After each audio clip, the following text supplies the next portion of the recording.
So welcome to the Aerospace Advantage podcast. I'm your host, Heather Lucky Penney, and here on the Aerospace Advantage, we speak with leaders in the DoD, industry, and other subject matter experts to explore the intersection of strategy, operational concepts, technology, and policy when it comes to air and space power. And this week, we're in Denver at AFA's Warfare Symposium. It's the spot to be if you're into air and space power.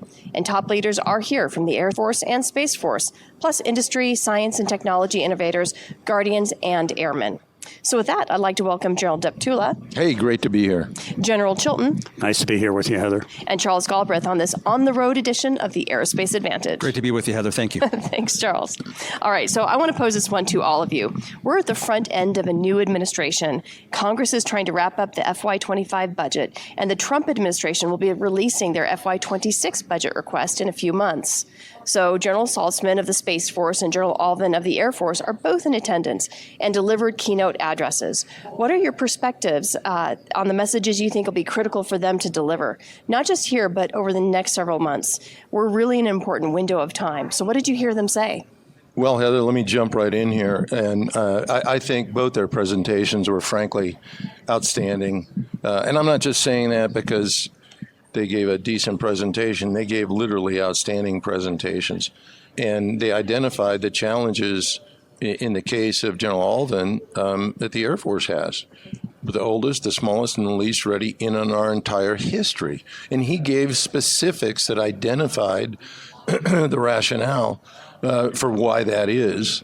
And so the bottom line is the U.S. Air Force requires more resources to pull out of this nosedive that it's in. Now, you're also aware that the Mitchell Institute just released a paper underlining the points that the chief made and laying out a plan for the increased resources that the Air Force does have. General Saltzman, in addressing the challenges that the Space Force has, requires an infusion of new resources as well, but for different reasons. The highlight of his presentation was the emphasis on space superiority, which kind of puts an exclamation on the need for the resources to be able to build those capabilities that the nation now expects from the Space Force. So the bottom line messages were we're continuing to operate and swimming as fast as we can, but there are new resources that are required to allow us to do the job that the nation is asking us to do. Chili? Couldn't agree more, Dave. It was a seminal speech by the Chief of Space Operations with regard to his discussions on space superiority. We can finally talk about that openly now, and I think there's probably a lot of work to be done there. And so to your question, Heather, at this transition period, having been a programmer during that time period, it's oftentimes very difficult for a new administration to make changes to the POM that's been written. But we're uniquely in a unique place here. We're in a continuing resolution. And this administration has shown no hesitancy to make quick decisions. And I think when they come up to speed on these challenges, both in the air domain and the space domain, of what we need to secure the Western Pacific, to stabilize things in Europe, they're going to pull up these speeches and listen carefully. The biggest and hardest thing for the Department of Defense to do is to make a TOA shift, a total obligation authority shift between services. We always talk about it, we never do it. And if you look to the Pacific, it's going to be a naval and an air war underpinned by space power that has to survive, that has to dominate in the space domain, has to achieve and maintain space superiority.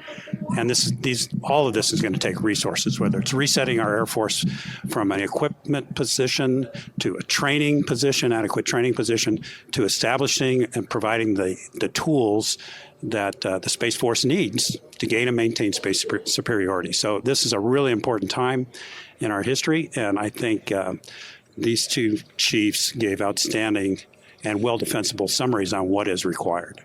Yeah, just to amplify on those points, General Saltzman's speech, it wasn't just a highlight about space superiority. That was the core theme throughout his entire presentation, which was, as General Chilton said, phenomenal to hear. He talked about all of the different initiatives that the Space Force is implementing and moving forward with, and how those require additional resources. The need to develop that warfighting ethos to confront a potential peer adversary and achieve space superiority, that is why the service exists. It doesn't have the resources it needs.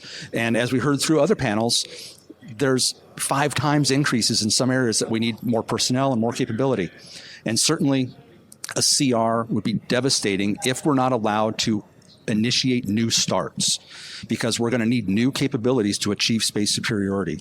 General Saltzman said, we're on the right path, but we're not where we need to be. We need to continue to grow. You can't do that in a CR if you can't have new starts. So that message came through loud and clear, and I think it's going to be a drumbeat that has to continue.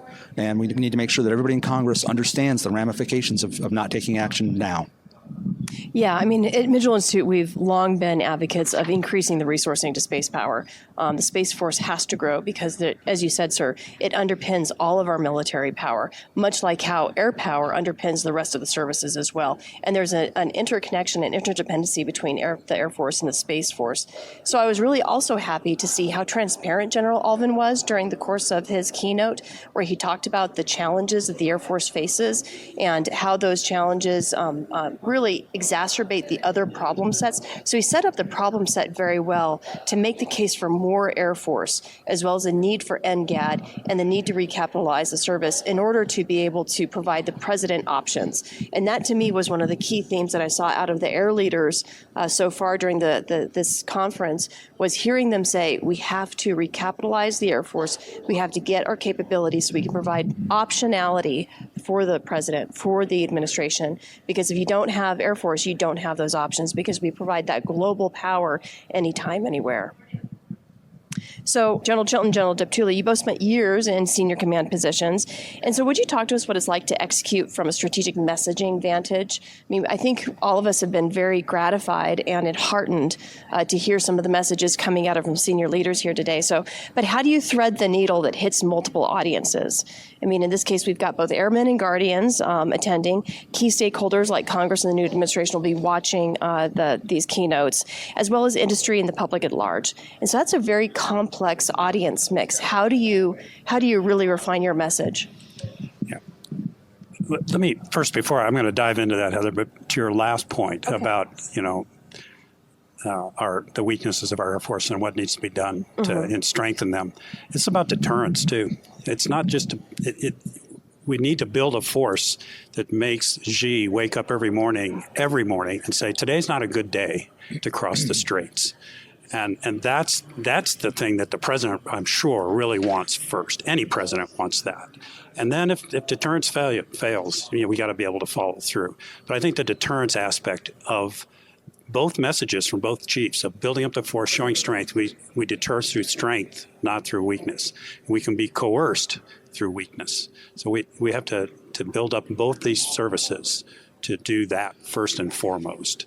With regard to audiences, I think America's center of gravity, and you can go back to the Vietnam War, you can go back to Korea, you can go back to our isolationist roots, is the American public.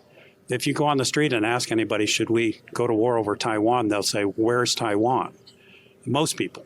And so I think there's an important target audience in the United States of America to help them understand the importance to not just to Taiwan, but to the entire security of the Western Pacific and our way of life, and how we cannot let China become the hegemon of that region. And there's no better way, I think, to tell that story than through the space side, because surely they are planning to attack our space assets. And the implications of that will not just be in the Western Pacific, they will be in the homeland, on our economic systems, our banking systems, our telecommunication systems, our transportation systems. They will likely come after those, and those same satellites that fly over the Western Pacific fly over the United States as well. And so we need to, I think, the space superiority piece is a thing that can and should resonate with the American people on the importance of deterring a conflict in the Western Pacific and being prepared to win should one develop. Yeah, I'm going to take a little bit of a different approach and respond to your question as you asked it in the context of how do you balance the different elements that are out there in the audience. And I think you've seen some of that play out here. It's one thing there's a balance that needs to be struck. In the case of both the Air Force and the Space Force, let's use the Air Force as an example. oldest, smallest, least ready, on a trajectory to get even older, smaller, and less ready. Well, at the same time, you need to balance that with the fact that we have the best people in the world, with the motivational aspects of everyone is working as hard as they can. So balancing what might, unfortunately, some people think of, well, you're being critical with, no, we got great people. Well, of course we do. But the other point is, if the people who provide the resources don't understand the problems that we're encountering, they're never going to give us more resources. This means both the American public, as General Chilton so eloquently pointed out, and rightfully, but the Congress are the ones who are issuing the money. I just had a discussion before this with someone who spent 30 years in the Congressional Research Service. Some of you might know who that is. And he said, listen, if the Congress doesn't hear you say, look, I got a problem and we can't do this, they're not going to pay attention. So that's the trick, is to balance the statement of need in a fashion that reinforces the need to provide the resources to enable our magnificent people, airmen and guardians, to execute the missions they've been tasked to execute. You know, and we heard General Allvin actually hit that very note in his keynote, where he talked about how the Air Force always steps up to the plate and does what the nation asks it to do because of our incredible airmen. I mean, they do more and more and more with less and less and less. He said, but this actually causes us a problem in our ability to tell our story because we have not had mission failure. As a result of our airmen being so good, it's hard for us to advocate for the resources that we need because we haven't had that kind of failure. And this is exactly, unfortunately, we don't want to get to a point where we get into a conflict and lose because we don't have the resources, because then it's too late. So how do you convince a Congress and an American public who's been sitting high and mighty for the last 30 years that the Department of Defense and the Air Force and the Space Force in particular need an infusion of resources? That's the problem.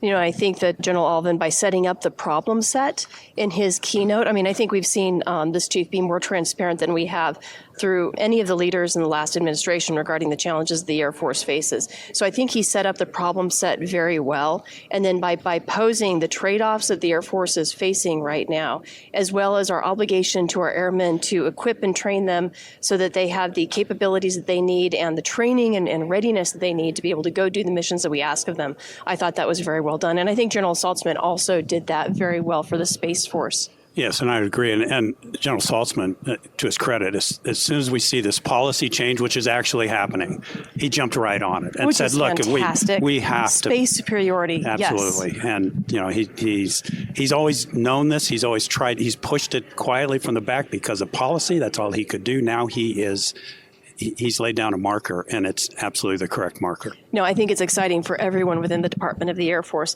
Charles, is there anything you want to say about that? Absolutely. I mean, we could talk about this for hours, and I know we don't have that much time. Yeah. But the need for space superiority is loud and clear. We've talked about that here at the Mitchell Institute as well. I mean, it underpins everything we do.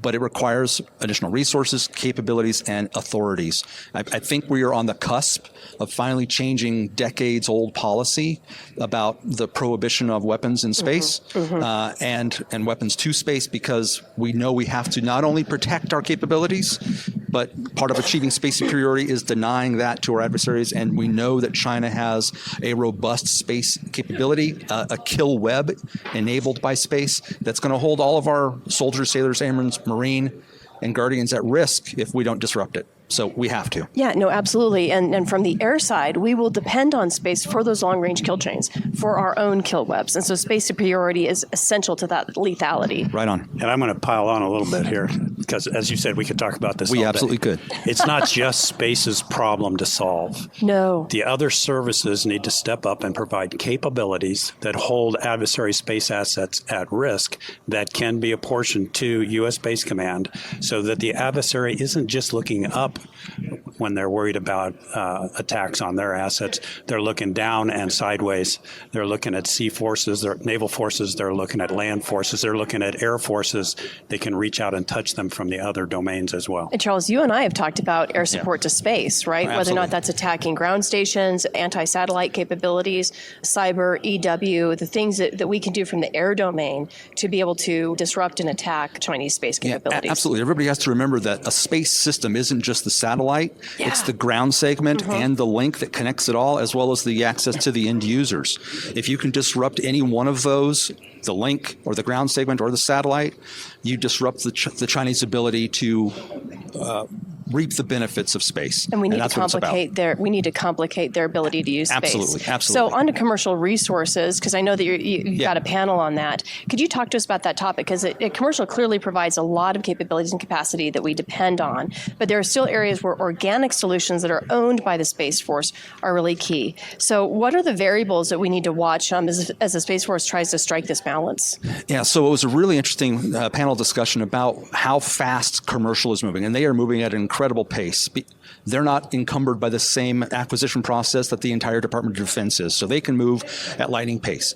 What we need to make sure they do, though, is develop capabilities that the DoD needs and can integrate into the overall architecture. There's going to be some mission sets that need to remain inherently government. Missile warning, there's probably not a huge marketplace for commercial missile warning, right? But there are commercial technologies and maybe some data processing that can help infuse our overall missile warning capabilities. Weather, we provide weather from the government perspective for free. I don't know if there's a commercial market to create a business case that closes for a commercial provider. So maybe that's an area that we need to explore further. But understanding that commercial isn't just a service or an end product, but also technologies and components that can be brought into the larger DoD capabilities. So there's a whole ecosystem for us to leverage out there. Oh, fantastic. So, gentlemen, let's talk about warheads on foreheads, next generation munitions. Could you mind sharing your thoughts with us from that panel? Yeah, I saw some interesting concepts provided, but it was what I really appreciated was that they identified the problem. The problem is persistence over the straits, and to make sure that any invasion force is always under attack. And so classically, the Air Force with air power does pulse operations very effectively, but China's worked very hard to develop A2AD circumstances in the Western Pacific. And so what I saw was some alternative munitions that could be deployed forward that could provide at least persistent problems for an invasion fleet to address 24/7, which I think is important given the distances and the type of weapons we currently have in our inventory to counter such a fleet. So we need more of what we have developed. These new concepts I think are important as well. I'm all for making Taiwan a porcupine, if you will, and I think that's what these munitions could do. They showed the video of them being deployed from a C-130. I trust that was just a test because C-130s aren't going to penetrate the A2AD airspace. So what I saw are new concepts for munitions, small but effective. They can be deployed forward on the island of Taiwan and the surrounding islands. Over. Yeah, let me jump in there because munitions are near and dear to my heart. I had the very good fortune to essentially plan for the delivery of over 5,000 munitions every day for 43 days during Operation Desert Storm. And unfortunately, 10 years later, I oversaw the application of about only 200 a day during Operation Enduring Freedom. And as we move forward into Operation Inherent Resolve, we were only employing a handful, if that. So one of the things I want to get to is inventory, okay? Here's where business concepts like just-in-time delivery do not work for the United States military. We need mountains of munitions, millions of them stockpiled and sitting in storage in every combatant command location around the world so that we have plenty of munitions when we need them. Here's the challenge. Unfortunately, it's a place where programmers tend to go and look for extra money because there is no constituency for munitions during peacetime. Fortunately, we're starting to see that change a bit because the war between Russia and Ukraine has opened people's eyes to the expenditure rate of munitions during a major regional conflict. So I'm glad to see the attention being spent on munitions. Now we need the additional resources to build up those stockpiles. And here's why that's important. We don't have an industrial base anymore that can produce weapons to replace the expenditure rate that's going to be needed in any kind of a major contingency that we get into. So we need to start buying them and accumulating them now.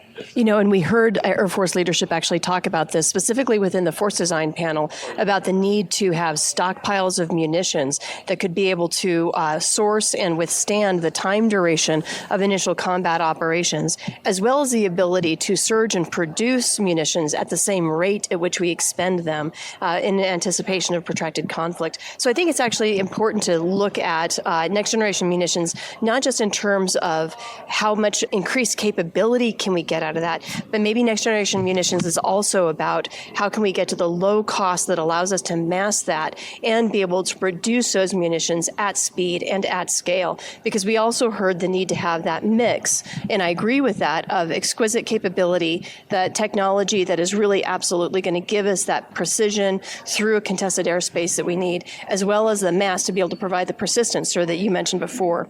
So, General Chilton, the conference is also hosting General Lauterbach, who's the A26, Major General Gagnon, the S2, and General Rickman of DAA to discuss the importance of intelligence. And you've long been a proponent of space situational awareness, and Charles, you have as well. So would you gentlemen mind talking to us about space situational awareness, especially given that it's now a contested domain? Plus, with the scope of military relevant space is expanding, and we're raging out to spaces that are cislunar. So the area of responsibility is so much, I mean, space is huge, but this is bigger than we've ever dealt with before. Yeah, the volume of responsibility, right? Three dimensions. Yeah. 3 dimensions. Yeah, it's absolutely huge. And the number of objects that we're tracking or need to keep track of is also growing at an incredible pace. The proliferated low Earth orbit constellations, or PLEO, mega constellations, that's putting a huge stress on our ability to maintain domain awareness. But it's not just about tracking objects, right? We have to understand what those objects are, what their intent. Exactly, what they're intending to do, what their capabilities, limitations, and vulnerabilities are. Because when we do have to prevent an adversary from utilizing them, Space superiority, we need to be able to go after them in multiple ways and have systems that we can have incredible confidence in that they will be effective at that mission. That might be non-kinetic electronic warfare. It might be cyber. It might be kinetic. There's a whole range of options out there that we need to be able to explore. And all of that is informed by space domain awareness, space situational awareness. And so the need for it, the importance of it is just going to continue to grow as we move further and further from Earth out into the volume of space around the moon, cislunar. That's just going to continue to grow. PenFed checking and savings accounts are here for all your adventures. From do you take this man to be your husband? I do. To he has your eyes. He's perfect. Learn more at PenFed.org. Federally insured by NCUA. And I'll agree completely with everything that Charles says, but let me take it a slightly different direction with regard to surveillance and ISR, if you will, reconnaissance from space, supporting the other terrestrial domains. So classically, we've had very, very capable space-based sensors doing national intelligence collections, and their focus were in 2 areas: indications and warning, so we don't get surprised, we don't have another Pearl Harbor. And the other area is when we see new capabilities coming out from overhead reconnaissance, what are they? What are their capabilities? And we called it FTD in the old days. It's NASIC today. There's a space side of this as well. But that's not what the regional combatant commanders need in a fight. They don't need analysis. They need a picture quickly as to whether or not that ship that they just shot a LRASM at sank.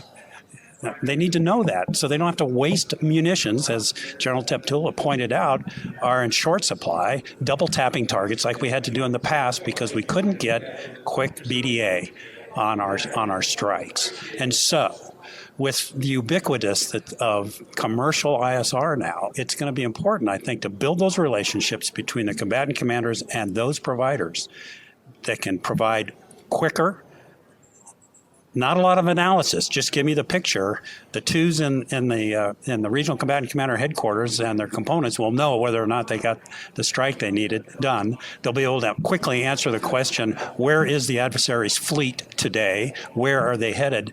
We don't need a lot of analysis from the strategic level of reconnaissance that we classically depend on. And the final thing is they need to have tasking authority over those resources so they can point them, they have priority of where to look. If we're ever going to use space-based reconnaissance effectively at the operational and tactical level of warfare. So I'm going to pull a General Chilton. Yes, absolutely 100% agree. And, right, space domain awareness doesn't just mean in space. As we talked about, the space systems include ground elements. And so we need to know what ground elements we need to target to achieve space superiority. We have to be able to nominate those targets. And so it's not just looking down to support the Navy and the Army and the Air Force, but also what are those targets that will end up supporting the Space Force. Well, what I hear you gentlemen saying is not only in addition to what you said, Charles, about the need for the other services to support space and targeting China's ability to operate and also protecting our own operational capabilities. So a little bit of offensive space capabilities, defensive space capabilities. But space situational awareness isn't just about the space domain. It's also about the support space provides to the other services, the terrestrial domain, sir, as you said. You want to know when a direct descent ASAT is rolled out. And that's looking down, and that's supporting the Space Force. Yeah, and in terms of the BDA, it's not just BDA, it's also the ability to target. So having that ability to directly task satellites, get that picture, and provide that information to the cockpits or to the terrestrial systems that are providing that attack is important too. So Charles, Space Force is working really hard to develop a warfighting ethos, and this is important because situational awareness, you don't want to die with high SA. You need to be able to do something about it. That's absolutely right. And so offensive and defensive capabilities, General Saltzman again came through loud and clear on those elements in his keynote.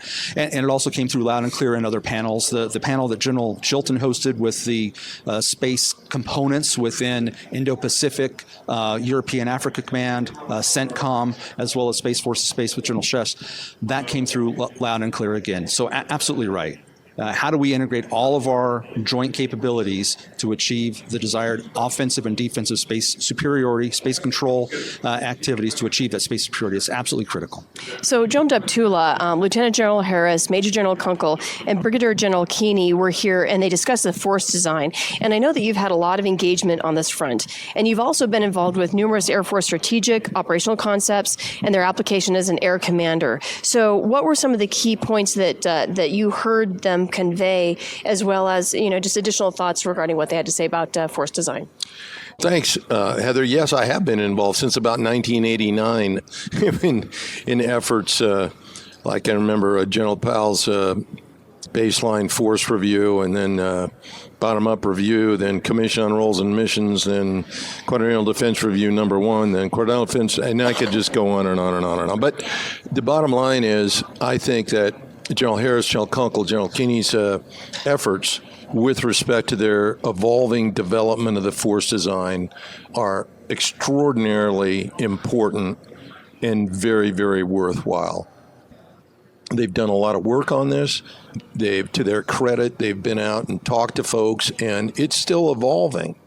And it will continue to evolve. That is one of the highlights of the way that they're doing this.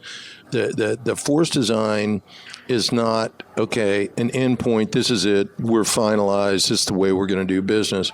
But it's a recognition of the challenges that we face and then coming up with the elements that are required to be able to deal with the continuing evolving threat.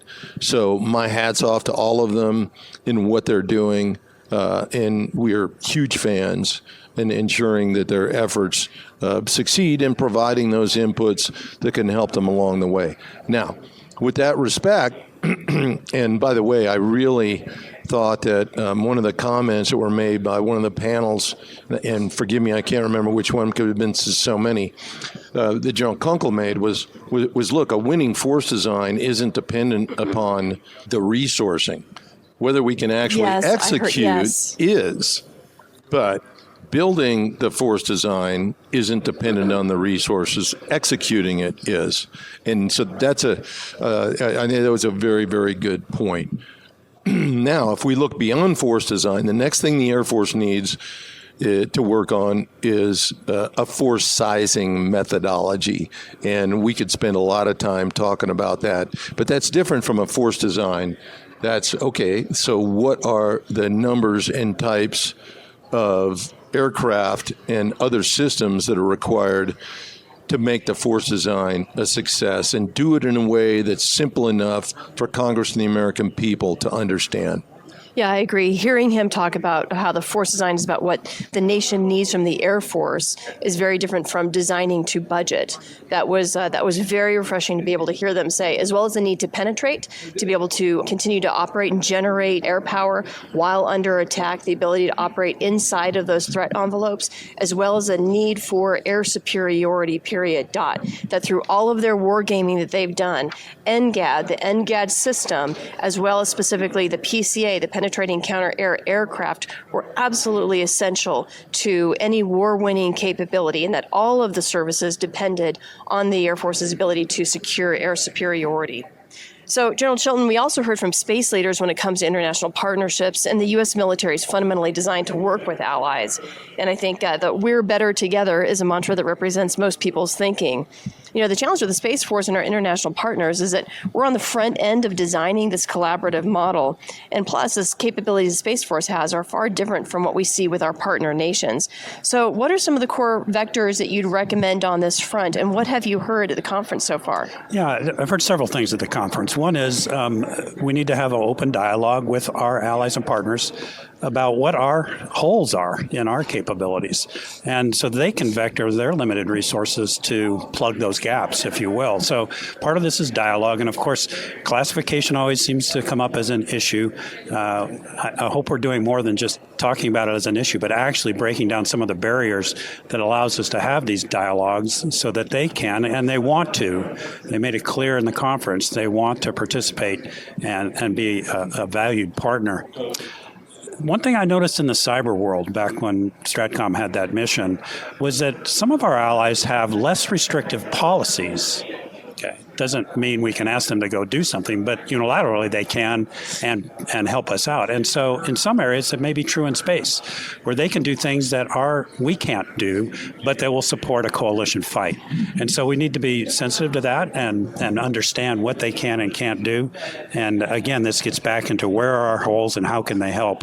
The integration of their capabilities with our capabilities at the operational level of war is going to be a challenge, and it always is. And we have a hard time just integrating our own capabilities sometimes. Yeah, even in the air domain, we've been doing that for a while. And we've been doing it for a while. So I mean, this is a challenge. It's not insurmountable. Embedding folks, again, open and sharing dialogue is going to be really important, so that they can have an impactful seat at the table at the operational level of war, which they can.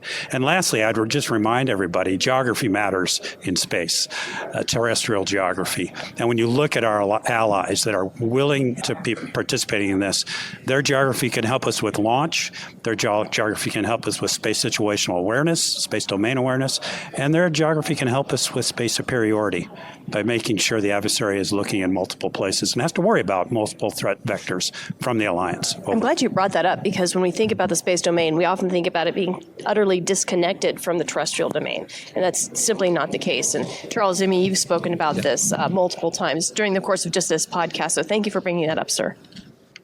Yeah, absolutely. I mean, it's the ground stations where they're located so they can communicate with the satellites. It's the launch locations as well to get into the proper orbits. And we have to remember, space for decades has been supporting those terrestrial elements, whether they're air, maritime, or on the land. And so that's going to continue. And the cry for space superiority is only a recognition that there is a threat and that we may not be able to provide that capability if we don't have space superiority.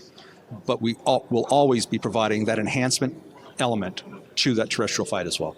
So let's talk about Golden Dome, right? Like the defense of the homeland and the ability to defend our bases as well, which I think can use some of the capabilities that we'll be developing for Golden Dome, has been a theme throughout the conference. So we heard the chief talk about the ability to defend the homeland through Golden Dome, and this is going to be an integrated and layered approach that'll include both air and space. So because we've heard this through multiple panels, I'd really like each of your perspectives on what you heard, what you think is necessary, and how we can also then use this capability, not simply to secure the homeland, but then also how can we push this forward, deploy this forward to locations that are in the Pacific as well as the European theater. Yeah, well, let's start right off with the absolutely dominant role that the Space Force will play in this endeavor, because that's where we're going to achieve the capability to have pervasive indications and warning about just where our adversaries are operating from and what they're doing. So that's kind of number one. Then you go into the issues in the context of how are we going to deal with those incoming threats. And there are going to be a panoply of different responses depending upon what it is we are responding against. By the way, they're now evolving a lot of questions about, do we even need to go down the path of trying to acquire defenses against incoming ballistic missiles? This goes back to decades worth of dialogue and discussion over the theory of mutually assured destruction relative to the implications of having a successful defense against intercontinental ballistic missiles. And I think what you'll see is that debate unfold here pretty quickly. Let me put that aside for a second and highlight the fact that regardless of how that debate unfolds, the one thing that is for certain is one of the greatest threats that have been neglected over the decades and is becoming more and more acute is that of air-launched cruise missiles, well, air or sea or multi-domain launched cruise missile attack against North America, which indicates another requirement for airborne interceptors. And, you know, if you read our latest Mitchell Institute report, we address that in the context of here's another resource demand on the system when we're already about $40 billion short. So that's the other part of this discussion that has to go on, is the increased resources that another defense demand that's laid upon our services is going to require.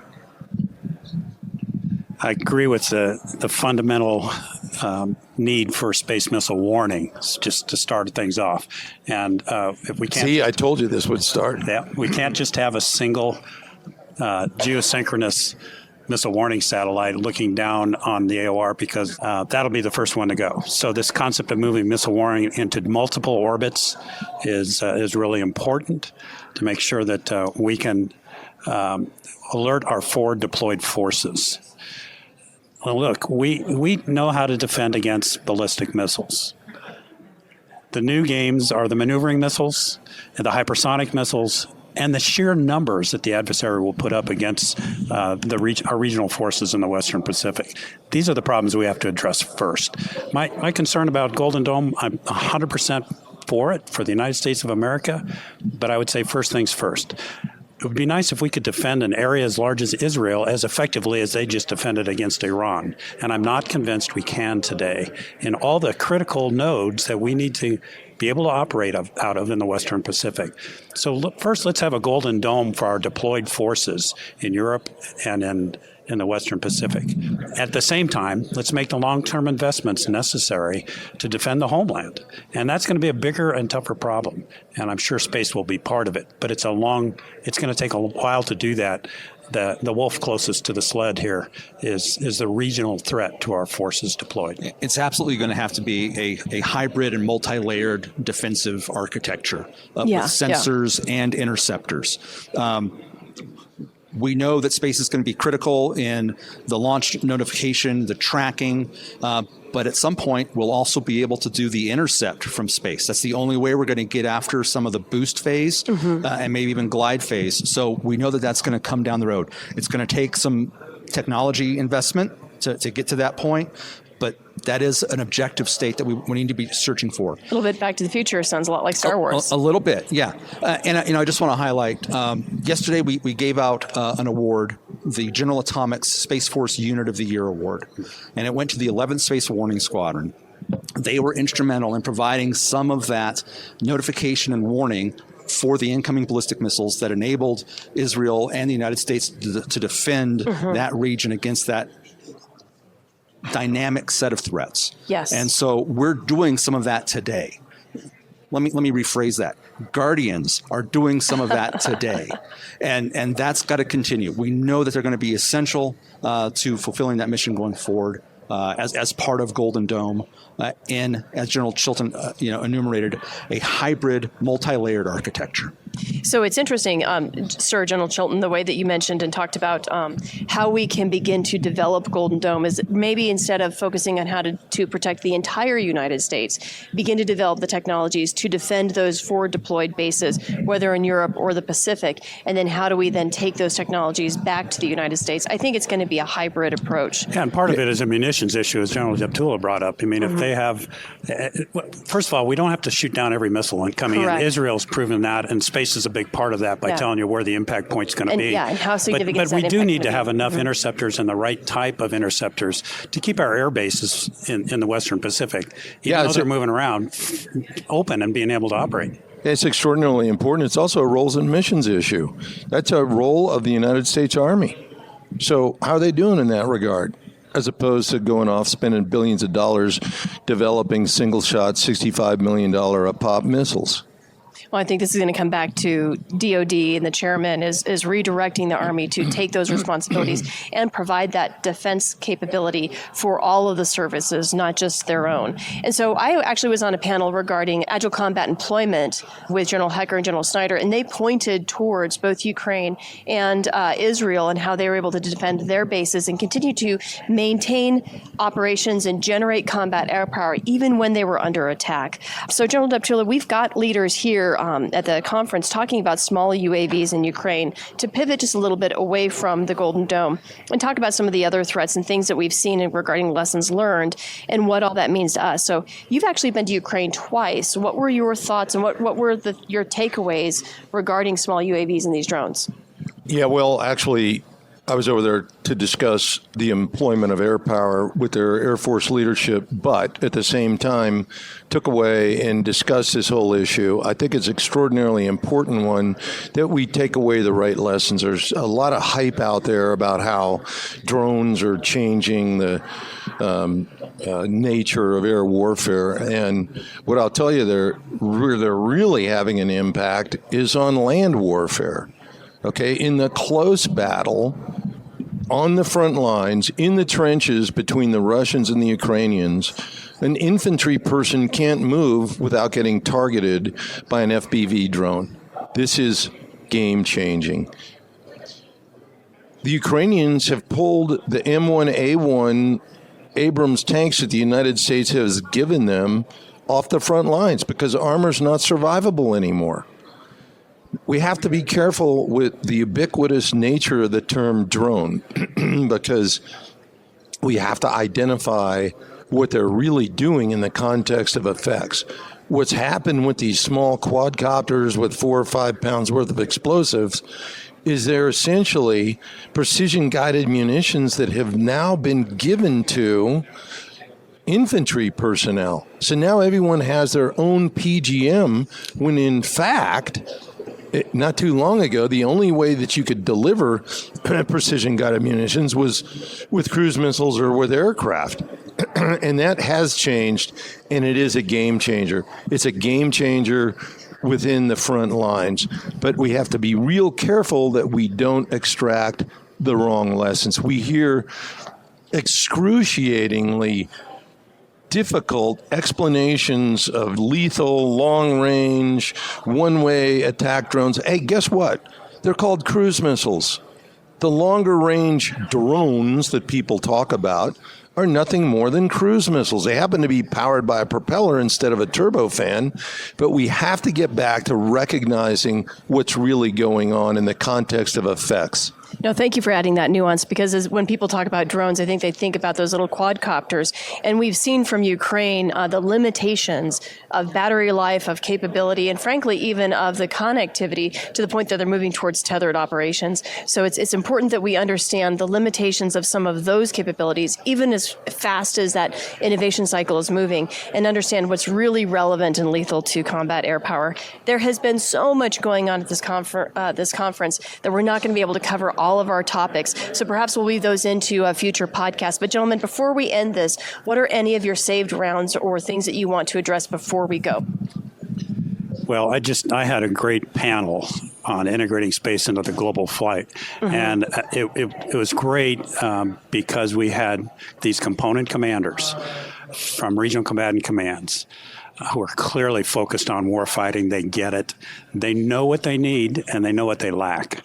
And part of it is manpower. And so a lot of folks think we can do space on the cheap. If you're at the operational level of war, if you're going to be in the planning cells, if you're going to be in the execution cells, if you're going to be coordinating back with your global combatant commander, if you're going to be doing all those things, you need people. And my takeaway from listening to them is that they know what they need. We need to grow. Congress needs to support the manpower increases necessary for the Space Force to be effective in their attempt to not only achieve space superiority, but to support the terrestrial combatant. Yeah, the Guardians and the Airmen are going to be the war fighters, and that's where some of that special sauce, that magic happens. Yeah, absolutely. So that was a tremendous panel. And I'll relay a couple stories about manpower requirements. One, from General Mastelier, they did an assessment of they called it the baseball cards, but what are the personnel requirements they need to execute their mission for day-to-day peacetime operations? It was 5 times the number of personnel that he currently has. Okay, let me just put that out there. Colonel Putman out at CENTCOM said an aircraft carrier came into the AOR. They were able to fly some Guardians out there to do some pre-coordination.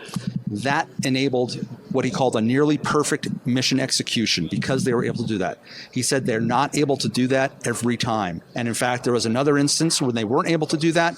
The mission was not quite as successful. So again, whether you're looking at day-to-day operations in Indo-Pacific or whether you're looking at current combat operations in CENTCOM, we need more Guardians to integrate because those target sets that we talked about, they don't get nominated unless Guardians do it. Okay, you want to achieve peace through strength? It's a wonderful tagline, but in order to be able to do that, you got to provide the resources of the United States Air Force to pull it out of the force structure nosedive that it's in. And you have to fully fund and garner the additional manpower that Charles just talked about and resource the Space Force to deliver space superiority that we heard articulated by the Chief of Space Operations to be able to meet the needs of the United States National Defense Strategy. No, gentlemen, thank you so much for being here today. As I said, we've got so much more to talk about. We'll try and hit those on future podcasts, but it's been a great conference. Thanks, Heather. Great job. Yeah, thank you, Heather. Super. Thanks, Heather. So thank you for all of our listeners. In our show notes, we'll include links to General Chilton's recent deterrence papers. They are fantastic. And you know what? We've got to get back to those to deterrence and understanding what that means, both from a nuclear side as well as a conventional side. And General Chilton covers it all. And we'll also include in our show notes a link to General Deptula's recent paper providing advice to President Trump's administration about the choices that they have facing them and advice he has for how they can optimize and really get to that peace through strength type of capability. And we'll also then include another link so that you can watch the videos from the Air Force Association Warfare Symposium, because hearing it straight from the horse's mouths, if you will, being able to watch these panels, it really is insightful. So thank you, everyone, for joining us. With that, I'd like to extend another big thanks for our guests for joining in today's discussion, and I'd like to extend a big thank you to you, our listeners, for your continued support and tuning into today's show. Don't forget to hit that like button or follow or subscribe to the Aerospace Advantage. You can also leave a comment comment to let us know what you think about our show, areas you think you'd like to explore further, or questions and concerns. You can always join us in the conversation by following Mitchell Institute on Twitter, Instagram, Facebook, or LinkedIn, and you can always find us at mitchellaerospacepower.org.